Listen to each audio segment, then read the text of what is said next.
Muy buenas tardes. Mi nombre es José Rivera, profesor del Programa de Estudios Internacionales de la Universidad del Sagrado Corazón, afiliado a la Facultad Interdisciplinaria de Estudios Humanísticos y Sociales. También soy comentarista de los medios, particularmente Telemundo de Puerto Rico y su programa Telenoticias, y Noticias 360 de la Corporación de Puerto Rico para la Difusión Pública, el Canal 6. También soy columnista del Vocero y escritor ocasional, columnista ocasional de la revista digital 80 grados. Esto es Diálogo Plural, un podcast que hace tiempo que no estaba activo, por lo menos desde finales de junio, y gracias al endoso de algunas amistades y la exhortación de algunos estudiantes míos y otras amistades a que hiciera este programa de manera más frecuente, estamos aquí tratando de retomar este proyecto para los podescuchas y tratando entonces de construir una audiencia a base de este podcast y de otros con los que voy a colaborar, el más prominente de los cuales es Panorama Fuego, que realizo con el doctor Almeida. En la tarde de hoy quisiera comentar una serie de noticias que han acaparado la atención de la política mundial y ha acaparado la atención del público y la opinión pública internacional. Quisiera comenzar con Latinoamérica y en este caso con Chile. Desde hace una semana ha habido una serie de protestas en Chile que se intensificaron durante el fin de semana y durante los primeros días de esta semana. En el caso de la capital, han habido una serie de disturbios y de violencia articuladas principalmente por las fuerzas de seguridad del Estado y claro está, los manifestantes en respuesta a esta violencia del Estado. La razón de las protestas, dicen los medios, es el aumento en la tarifa del transporte público, pero claro, ese aumento en la tarifa es un detonante, una excusa para un problema estructural mucho más profundo y que en este caso, también como se ha visto, es el estancamiento de los sueldos individuales a pesar del crecimiento económico, las profundas desigualdades, que es una de las cosas que los manifestantes señalan como un norte particular, y el hecho de que las cosas no están mejorando en Chile a pesar de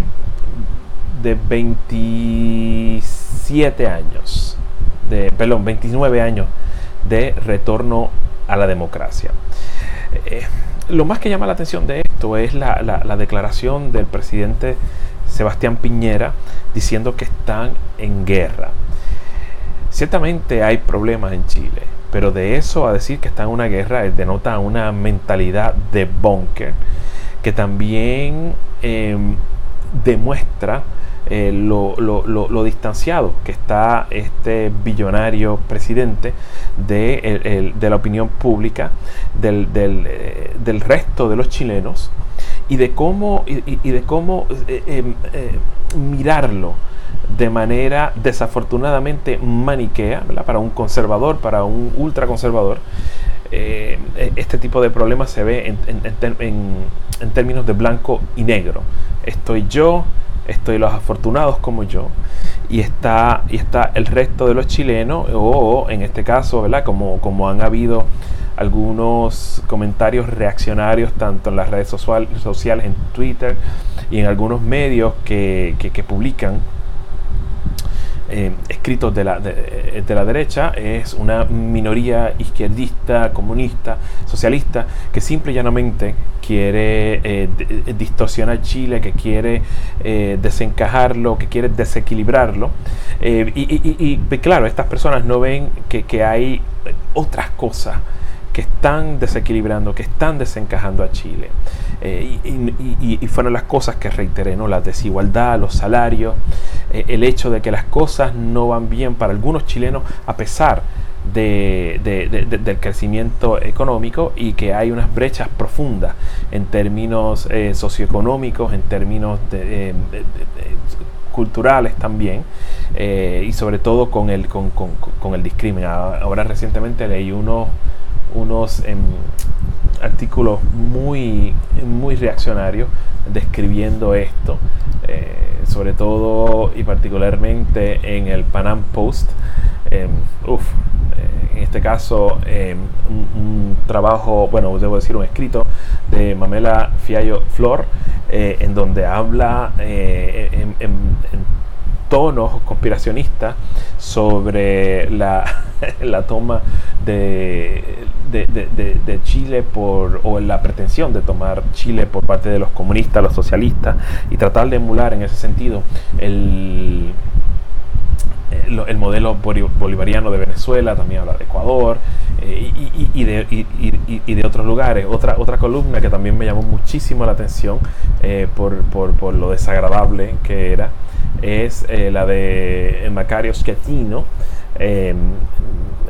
columnista mexicano, que de las páginas del Financiero habla en un tono bastante derisorio, no solamente del movimiento en Chile, sino también en Ecuador y, claro está, en Cataluña. Pero claro, no es solamente reaccionarismo el que está cambiando por su respeto en las redes sociales o desde las páginas virtuales de los periódicos y de las páginas de opinión, sino también personas que están en la calle, personas que han presenciado la violencia articulada por los dos lados. Y quiero aclarar, siempre va a haber violencia. La violencia de los manifestantes generalmente viene en respuesta a la movilización desproporcionada que hace el Estado, y claro está, la carga desproporcionada que trae cada vez que se mueven hacia los manifestantes. Lo mismo ocurrió en Ecuador, lo mismo ha ocurrido en Hong Kong, lo mismo ocurrió en Puerto Rico cuando hubo las protestas en julio, lo mismo ocurrió en el Sudán, lo mismo ocurrió en Argelia, y lo mismo ha ocurrido en Venezuela, lo mismo ha ocurrido en los distintos escenarios en donde nosotros podemos observar una presencia considerable del público en las calles protestando un sistema que sufre de insuficiencia, que sufre de disloques, y un sistema de partidos políticos que no responde a las necesidades, a las aspiraciones de la población que pretende representar. Pero estos programas sobre estos problemas de representación de legitimidad los dejaré para otros podcasts, para otras transmisiones. Quisiera en ese sentido quizá trabajarlo de Panorama Fuego, y me encantaría también poder traer como invitada a Lisa Morales y también a Alondra del Mar Hernández para poder hablar un poco sobre el verano del 19 desde una perspectiva crítica, desde una perspectiva militante, y haciendo una serie de señalamientos que son necesarios hacer, porque de estos procesos también se aprende muchísimo. Como les estaba diciendo, la declaración de Piñera de estar en guerra me parece una exagerada. Yo creo que la situación en Chile es preocupante, pero yo creo que es la responsabilidad de él como jefe de Estado de enfrentar esta situación a través del diálogo. Después de todo, hayan votado o no hayan votado por él, Piñera es el representante de todos los chilenos, y creo que generar un diálogo es justo y necesario para tranquilizar las cosas en Chile. Después de todo, ¿qué es lo que estamos pidiendo? Una mejor redistribución de la riqueza.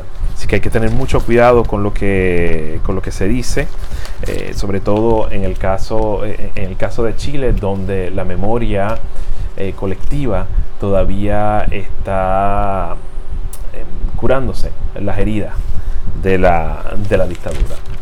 Quisiera pasar un momento ahora hacia Canadá. Como todos sabemos, en la noche de ayer los canadienses durante el fin de semana los canadienses fueron a las urnas y escogieron por un margen bastante estrecho a Justin Trudeau como primer ministro. Declaraciones que hizo el primer ministro que renueva obviamente su término por los próximos 4 años, dijo ante una multitud de seguidores y simpatizantes que de costa a costa los canadienses rechazaron la división y la negatividad, los recortes y austeridad. Asumo que será en obvia referencia al Partido Conservador y su candidato Scheer, que también reconoció la derrota. Dice también Trudeau que apoyaron una agenda progresista y votaron a favor de moverse decididamente en el tema del cambio climático. Hay un poquito de problemas con esta declaración. Los números reflejan que el voto popular, es decir, la totalidad de los votos emitidos en las elecciones generales de Canadá, en las elecciones parlamentarias, favorece más a los conservadores, es decir, 34.1% para los conservadores y 33% para los liberales. Entonces usted se pregunta por qué los liberales están ocupando nuevamente el poder. Lo que pasa es que por cada distrito, por cada constituency, los liberales ganaron más distritos a nivel individual. O sea, cuando Scheer habla, el candidato conservador, cuando Scheer habla de que el voto popular los favoreció, es cierto, pero es cierto en términos del universo total de votos emitidos en Canadá en esa jornada electoral. Ahora, a nivel distrital, a nivel de distrito, los liberales obtuvieron la victoria. ¿A qué nivel? Estamos hablando de en un parlamento de 338 escaños en total, recibieron los liberales, debo decir, 156 escaños. Esto lo hace el partido más votado en el parlamento, reflejando así la cantidad de escaños, pero no lo hace mayoría.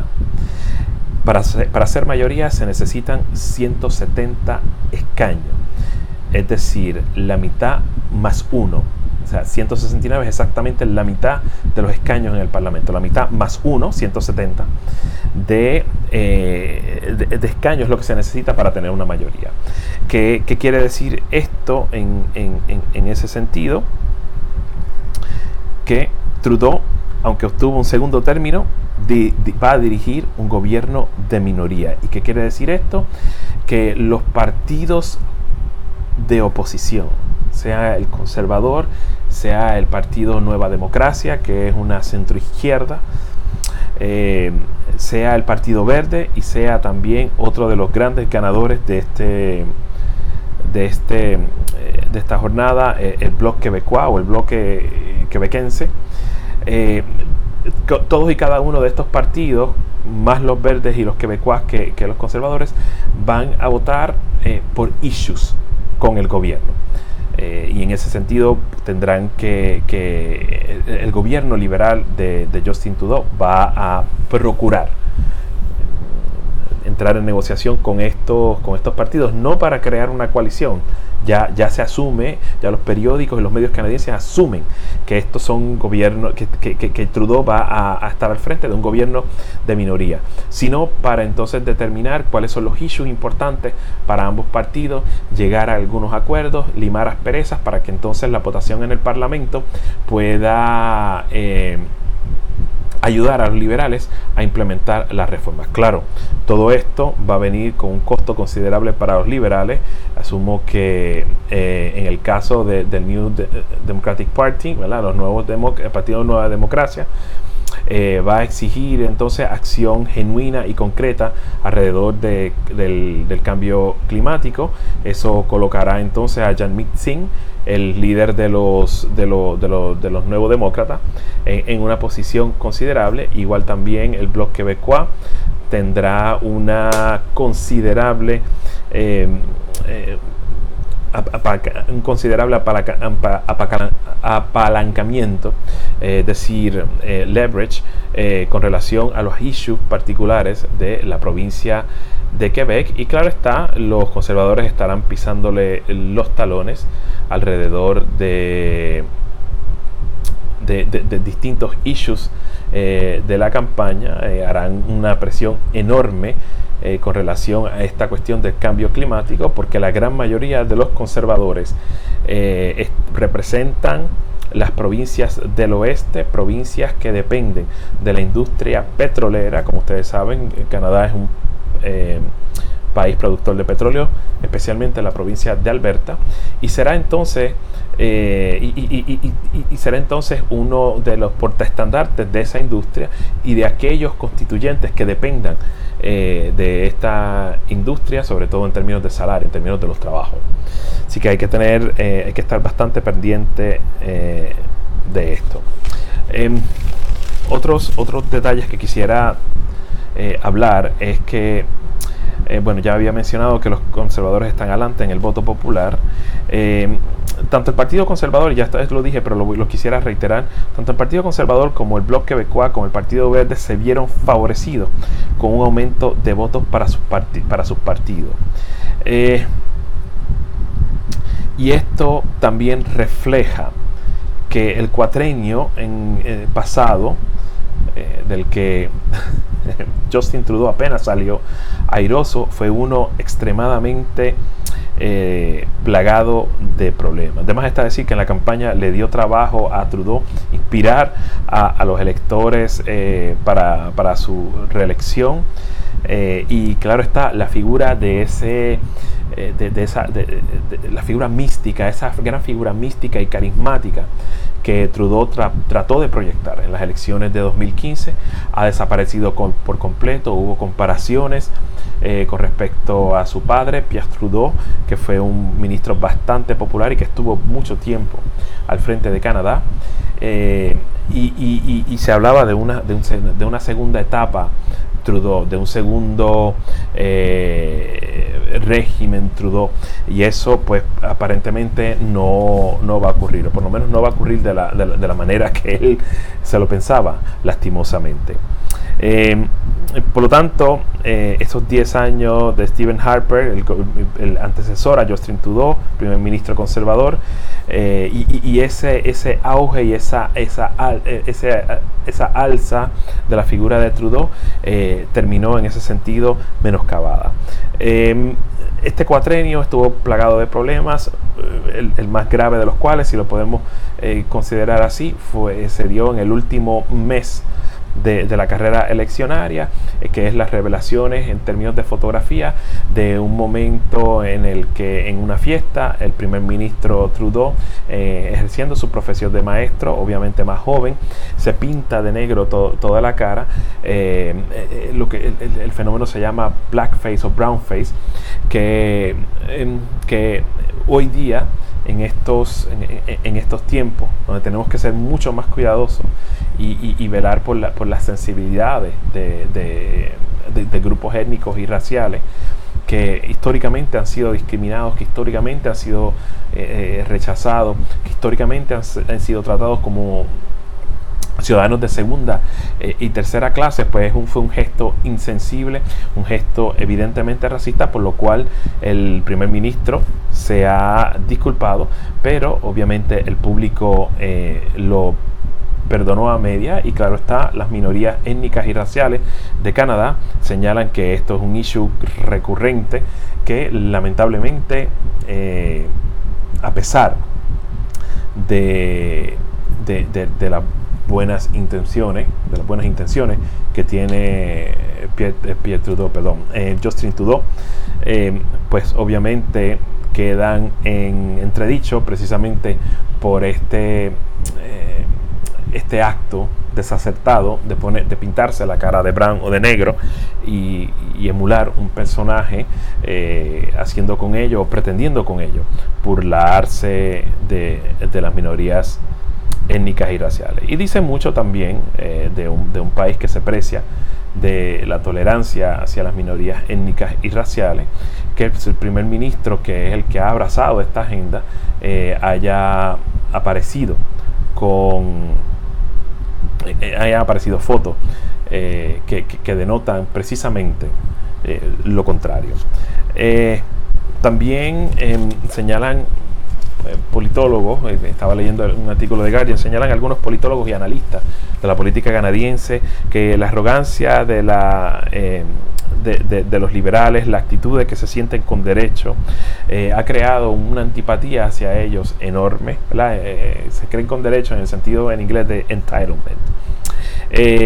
La creación de expectativas demasiado altas para los liberales, sobre todo asumiendo el poder luego de estar 10 años fuera de él, y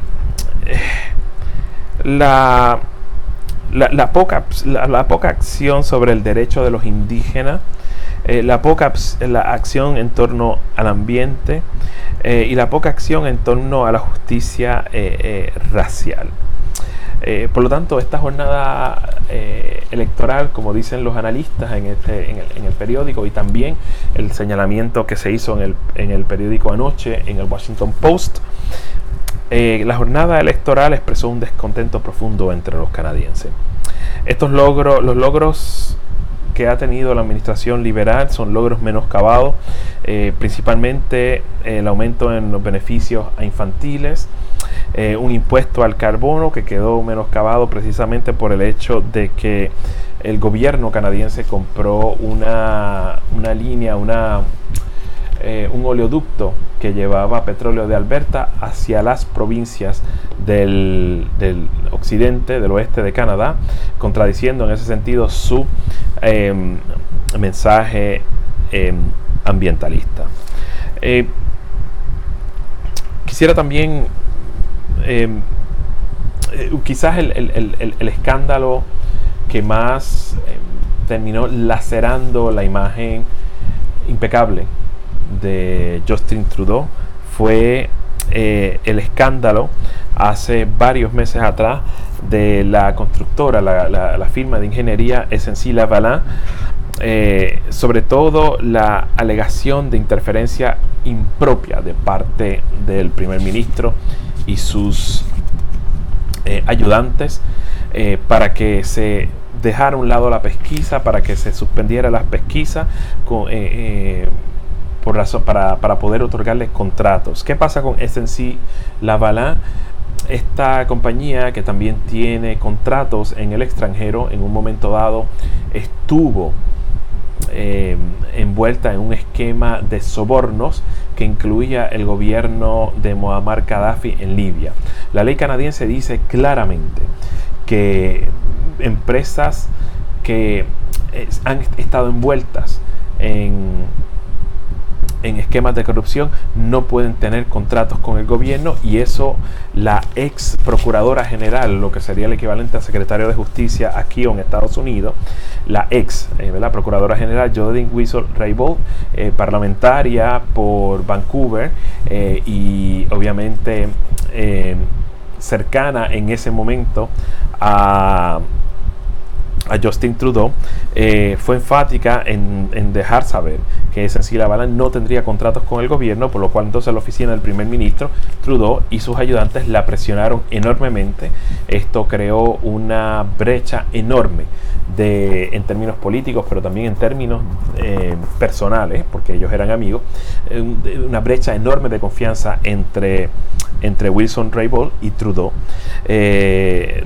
tras lo cual, al presionar llegar a un acuerdo, una de las cosas, o sea, al presionar para poder llegar a un acuerdo, para poder entonces quitar la pesquisa, Wilson-Raybould simple y sencillamente denunció estas presiones, con lo cual también fue expulsada del Partido Liberal. Aparte de la obvia presión indebida, Jody Wilson-Raybould es descendiente de indígenas canadienses, y esto también adquirió una connotación enorme en términos étnicos y raciales, precisamente porque siempre la denuncia constante en el caso de Canadá es que no se respetan suficiente los derechos de los indígenas, ¿verdad?, de los nativos canadienses en la política de ese país. ¿Okay? Así que esa expulsión también fue un poco un caso de karma. ¿Cómo así? Jody Wilson-Raybould corrió para estas elecciones por su distrito de Vancouver como independiente y ganó. Y para echar sal a la herida, todos los parlamentarios liberales que habían sido escogidos, habían sido electos en 2015 por las provincias occidentales, todos perdieron. Los votos se repartieron entre conservadores, Partido Democrático Nuevo y los verdes. Con eso,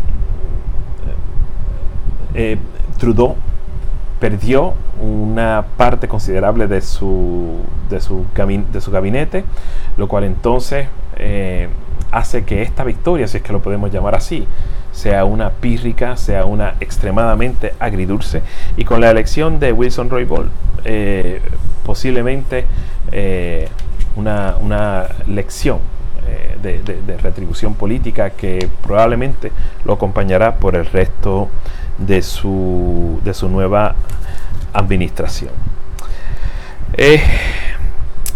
Más allá de eso, lo otro que quería comentar, y ya entonces con esto terminamos, es la situación en Cataluña, las protestas en este país, tanto en Barcelona como en Madrid como en otros lugares de España, ha adquirido un matiz extremadamente violento por parte del Estado y por parte obviamente de los manifestantes.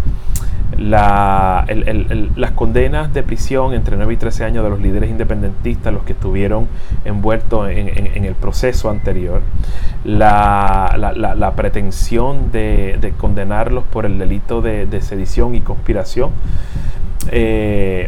parecen ser excesivas y no son reflejos de una mancomunidad de múltiples naciones, que es lo que es España, y desdice mucho de la pretensión del Estado español, del Estado monárquico español, de crear, para parafrasear el lema de los Estados Unidos, de los muchos uno. Una de las cosas que quisiera decir para concluir es que los pueblos, y yo lo he reiterado varias veces en el salón de clase, lo he reiterado también en los medios, incluso lo he escrito en algunos ensayos y columnas, los pueblos tienen el derecho a periódicamente revisar los términos del contrato social, precisamente porque el tiempo pasa, las generaciones cambian, las mentalidades cambian, y las circunstancias en el terreno también cambian. Y yo creo que hay cosas que mientras más estáticas se queden, más problemáticas se vuelven en ese sentido. Tal vez todo esto se pudo haber evitado. Yo siento que si los gobiernos anteriores, sobre todo del PP, que es el que tiene la obsesión, los socialistas también, el PSOE también, con España una íntegra y única, si hubiese habido un afán mucho más abierto de dejar que los catalanes se expresaran. Tal vez todo esto se pudo haber evitado. Creo que es algo similar a lo que pasó con los escoceses en 2014, en donde David Cameron el gobierno de David Cameron le permitió a los escoceses, al Partido Nacional Escocés, de llevar a cabo un proceso de referéndum para decidir si Escocia se quedaba en el Reino Unido o no. Una vez se permitió ese proceso, también se exigió de parte de Londres que fuera un debate abierto y honesto, en donde el otro lado también hiciera una serie de argumentos, realizara una serie de argumentos de por qué Escocia se debe quedar ahí. Y claro está, una vez se dio, con todo y eso, 45% de los escoceses votaron a favor de la independencia y 55% decidieron quedarse en el Reino Unido. Y el issue se acabó ahí. La única razón por la que se está reviviendo es por razón del Brexit. De eso hablaremos en otra edición de Diálogo Plural. Pero el no permitirlo, el estar obsesionado con mantener a España íntegra, es lo que endurece la actitud de Madrid, es lo que provoca la orden para que se les prohíba entrar a votar en el referéndum. Y claro está, es lo que entonces termina endureciendo las actitudes y el afán de los líderes independentistas en declarar unilateralmente la independencia, precisamente por el hecho de que la inflexibilidad de la Constitución española, de que la vocación autoritaria del PP y del PSOE, y de insistir que España es una unidad íntegra, es lo que termina entonces creando esta ruptura, este dilema y estas múltiples violencias que hemos visto manifestadas a través de toda esta jornada. Tal vez si se hubiese dado la oportunidad de hacer un referéndum, probablemente otro hubiese sido el resultado. Si es cierto lo que dicen las encuestas, de que la mayoría de los catalanes y los españoles que viven en Cataluña favorecen que Cataluña se quede dentro de España, probablemente esto ahora mismo sería un non-issue y dejaría de ser una cortina de humo y excusa para Madrid, para no ocuparse de otros problemas tan apremiantes que aquejan los españoles. Vamos a dejarlo ahí. Mi nombre es José Rivera, esto es Diálogo Plural, recuerden. Aparte, Diálogo Plural tiene un blog. Ahora mismo lo que hay es un artículo sobre Hong Kong con algunas referencias periodísticas y académicas. Les recomiendo que lo vean. Pongan Diálogo Plural José Rivera o pongan Diálogo Plural Wix, que es la plataforma donde yo estoy publicando el blog. Recuerden también que estoy en las páginas de Facebook, facebook.com/Profesor Rivera, y en Twitter, @Profe José Rivera. Igualmente, todos los sábados la columna sale en el periódico El Vocero, vocero.com/opinión, y claro está, todos los viernes en Telemundo en el segmento Mirada al Mundo con Ivonne Soya o con Suheila Mela, y todos los martes y jueves después de las 6 de la tarde en Noti6 360 WIPR, Corporación de Puerto Rico para la Difusión Pública. A exhortación de mis amigos, especialmente de Dulce Hernández, espero que esto sea el primero de una serie de transmisiones frecuentes de Diálogo Plural, en las que estaremos entonces comentando temas que son relevantes para aquellos interesados en las relaciones internacionales, la diplomacia, la geopolítica, los estudios estratégicos, los estudios regionales, de una manera general, pero también desde una perspectiva académica y, claro está, progresista y de centro izquierda. Sin más que añadir, son las 5:37 de la tarde del martes 22 de octubre de 2019. Esto es Diálogo Plural y este es su amigo y anfitrión de este programa, profesor José Rivera. Hasta entonces, muy buenas tardes.